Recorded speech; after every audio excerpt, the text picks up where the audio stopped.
ramai orang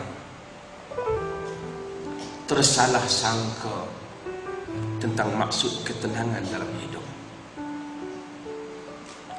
Selalu orang mengaitkan ketenangan itu, walaupun mengaitkan ketenangan itu dengan faktor harta,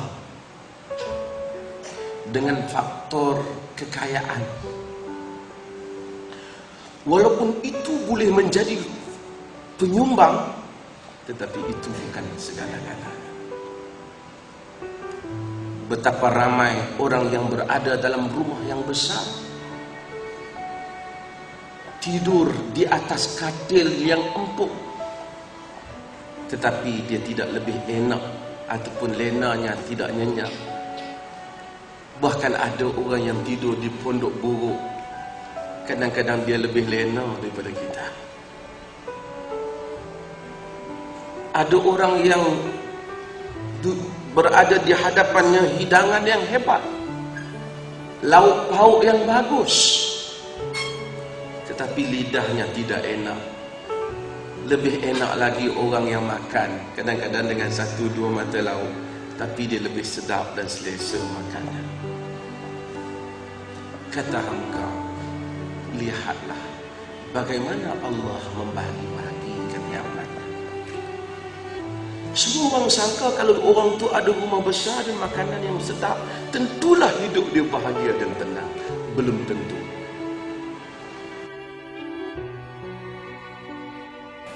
Jika Allah hendak memberikan kebahagiaan kepada seseorang, dia tidak boleh ditahan oleh apa-apa tangan sekalipun. Jika Allah menghalang kebahagiaan kepada seorang, dia tidak boleh dihulur oleh apa-apa tangan pun. Jika Allah uruskan urusan kita dan Allah tidak serahkan diri kita kepada kita, walaupun sekelip mata,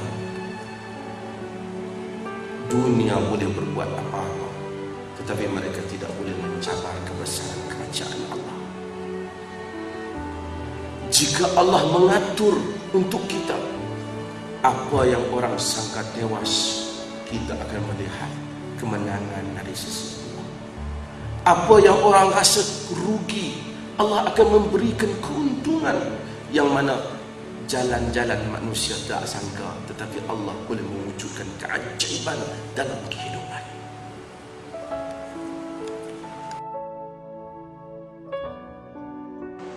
Tuan-tuan tengoklah dunia ni. Kadang-kadang tuan-tuan, manusia dia hilang satu benda daripada dunia, kadang-kadang macam dia hilang segala-galanya. Saya nak sebut tuan-tuan, berapa banyak dalam hidup tuan-tuan telah lalui keperitan hidup. Cuba ingat,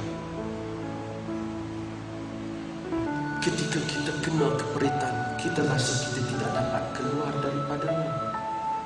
Tapi hari ini Allah telah keluarkan kita berada dalam keadaan yang baik. Ketika kita ditimpa musibah tertentu, kita kata habislah aku kali ini. Tapi usia kita telah berjalan, kita masih lagi hidup dan makan dan menikmati kurniaan Tuhan. Ketika kita kata, ya Allah tolonglah aku, ya Allah tolonglah aku susah ya Allah. Hari ini kita pun telah lupa kepada perkataan itu. Dan kita pun lupa kadang-kadang untuk bersyukur di atas berbagai rancau hidup yang telah Allah keluarkan kita daripadanya.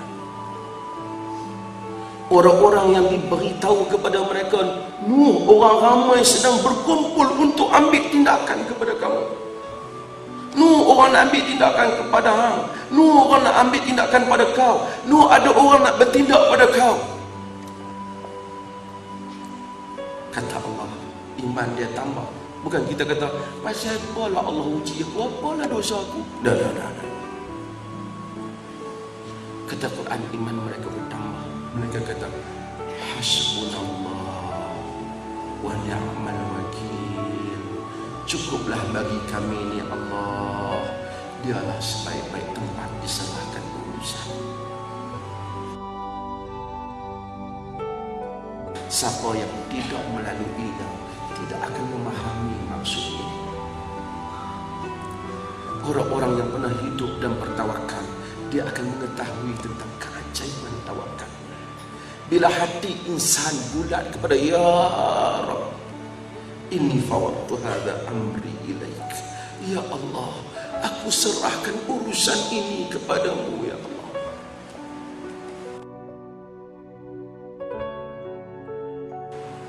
Apabila insan melihat dunia daripada dimensi akhirat, dia akan merasakan dunia ini sangat kecil.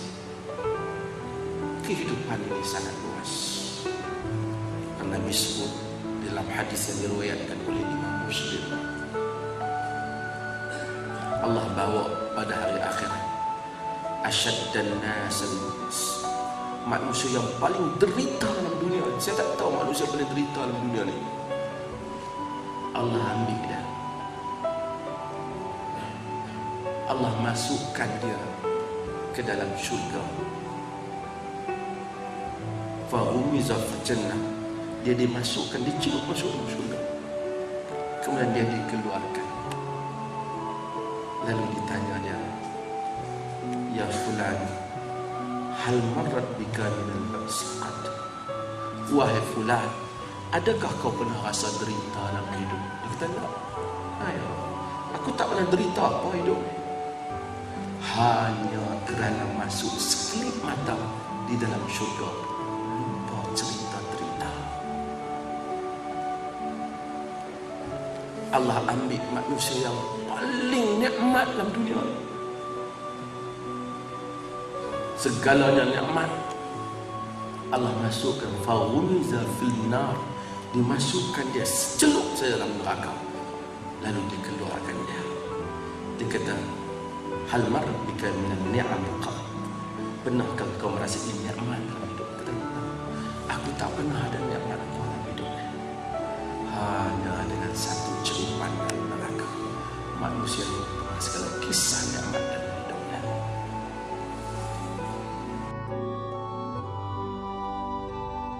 Kita selalu nak bersyukur kalau kita diberi benda baru, dan kita lupa bahawa apa yang telah ada pada kita ini pun suatu nikmat yang besar.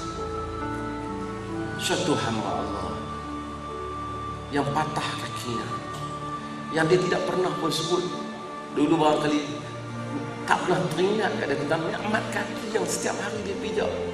Tapi bila satu hari dia sakit kaki, kata, ya Allah, bagilah balik kaki aku, sembuhlah balik kaki. Dia tahu besarnya nikmat kaki, nikmat tangan, nikmat sihat. Kata hamka, yang ada ini sudah harapan kita.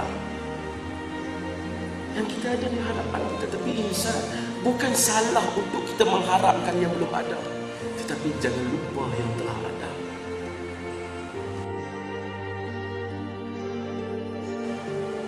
Sebab itu, sebahagian para sarjana menyebut syukur kadang-kadang lebih tinggi makamnya daripada sabar. Ramai orang terpaksa sabar, tapi belum tentu orang yang dapat nikmat itu bersyukur. Bila dia susah, nak kata bagi sabar je lah, tak buat apa.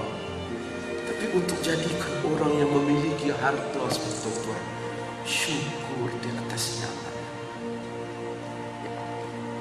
Allahumma ma asbaha bi min ni'matin aw bi ahadin faminka wahdaka la syarika lak falakal hamd. Ya Allah, apa sahaja yang aku alami daripada nikmat-Mu, daripada kurniaan, daripada siapa-siapa di kalangan hamba-Mu, tidak ada daripada sesiapa melainkan daripada Engkau, wahai Tuhan. Bagi Engkau lah pujian, bagi Engkau lah kesyukuran. Subhanallah. Insan jika dia nak bersyukur kepada Allah tak berdaya. Wa in ta'uddu ni'matallahi la tuhsuha. Jika kamu tak mampu. Tuan-tuan, bila kita melihat hidup ini secara keseluruhan, kita akan rasa Masya Allah hidup. Apa yang Allah kurnia pada kita lebih daripada harapan kita sebenarnya. Saya tak tahulah kot tuan-tuan sebangun, tapi kalau tuan-tuan ingat daripada hari tuan-tuan dilahirkan, tempat tuan-tuan dilahirkan, rumah tuan-tuan dilahirkan, sehingga tempat tuan-tuan ada pada hari ini, Masya Allah, tak dapatlah untuk mengucap berapa kali nak sebut pun tak mampu. Ketika orang-orang yang kafir itu mengeluarkan dia, ketika dia salah seorang daripada dua, dia dan Abu Bakar, yakni Nabi dan Abu Bakar, ketika mereka berada di dalam gua,